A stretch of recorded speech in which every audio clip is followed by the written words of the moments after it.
ஐநாவில் பேசப்பட்ட பஹல்காம் தாக்குதல் சம்பவம். பாகிஸ்தானை கடுமையாக சாடிய ஐநா உறுப்பினர்கள். வெளியான திடுக்கிடும் தகவல்கள். ஐநா பாதுகாப்பு கவுன்சில் கூட்டத்தில் பெஹல்காம் பயங்கரவாத தாக்குதலுக்கு கவுன்சிலின் உறுப்பினர்கள் கடும் கண்டனம் தெரிவித்ததாக கூறப்படுகிறது.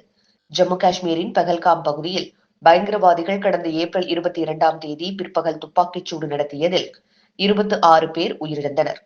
இந்த தாக்குதலில் பாகிஸ்தானைச் சேர்ந்த லஷ்கர்-இ-தொய்பா தீவிரவாத அமைப்பைச் சேர்ந்தவர்கள் ஈடுபட்டிருப்பது தேசிய புலனாய்வு பிரிவான NIA விசாரணையில் தெரியவந்துள்ளது. மேலும் பாகிஸ்தானின் தூண்டுதலின் பேரிலேயே தீவிரவாதிகள் தாக்குதல் நடத்தி இருக்கலாம் என கூறப்படுகிறது. இதனால் இந்தியா பாகிஸ்தான் இடையே போர் பதற்றம் நிலவுகிறது. இது தவிர இரு தரப்பிலும் மாறி மாறி கெடுபிடிகள் அதிகரிக்கப்பட்டு வருகின்றன. இந்த நிலையில் ஐநா பாதுகாப்பு கவுன்சில் கூட்டத்தில் பெஹல்காம் பயங்கரவாத தாக்குதலுக்கு கவுன்சிலின் உறுப்பினர்கள் கண்டனம் தெரிவித்ததாக சொல்லப்படுகிறது. இந்தியா பாகிஸ்தான் இடையிலான பதற்றம் தொடர்பாக விவாதிக்க பாகிஸ்தானின் கோரிக்கையின் பேரில் ஐநா பாதுகாப்பு கவுன்சில் கூட்டம் நடைபெற்றது. இந்த கூட்டத்தில் பெஹல்காம் பயங்கரவாத தாக்குதலுக்கு கவுன்சிலின் உறுப்பினர்கள் கண்டனம் தெரிவித்துள்ளனர். சில உறுப்பினர்கள் மத நம்பிக்கையின் அடிப்படையில் சுற்றுலா பயணிகள் குறிவைக்கப்பட்டது குறித்து சுட்டிக்காட்டியதாக சொல்லப்படுகிறது.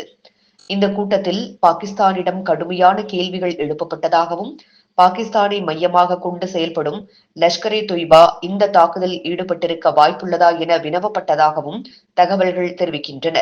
பாகிஸ்தானின் ஏவுகணை சோதனைகள், அணு ஆயுதம் தொடர்பான சொல்லாடல்கள் பதற்றத்தை அதிகரிப்பதாக உறுப்பினர்கள் பலர் கவலை தெரிவித்ததாகவும், இருதரப்பு ரீதியாக பிரச்சினைகளை தீர்த்துக் கொள்ளுமாறு பாகிஸ்தானுக்கு அறிவுறுத்தப்பட்டதாகவும் கூறப்படுகிறது. பெஹல்காம் தாக்குதல் சம்பவத்தில் இரு நாடுகளும் அமைதியை கடைபிடிக்க வேண்டும் என ஐநா பொதுச் செயலாளர் தெரிவித்த நிலையில் தற்போது இது தொடர்பாக ஐநாவில் நடைபெற்ற விவாதத்தில் பாகிஸ்தானுக்கு கடும் கண்டனம் தெரிவிக்கப்பட்டிருக்கிறது. பாகிஸ்தானுக்கு இது நல்லதல்ல என்றும் சொல்லப்பட்டதாக கூறப்படுகிறது. இந்த நிலையில் போருக்கு தயார் என்ற தொனியில் இந்தியா தற்போது நாடு தழுவிய போர் ஒத்திகை உள்ளிட்டவற்றை செய்து வரும் நிலையில் பாகிஸ்தானின் நிலைப்பாடு என்ன என்பது ரகசியமாகவே இருந்து வருகிறது.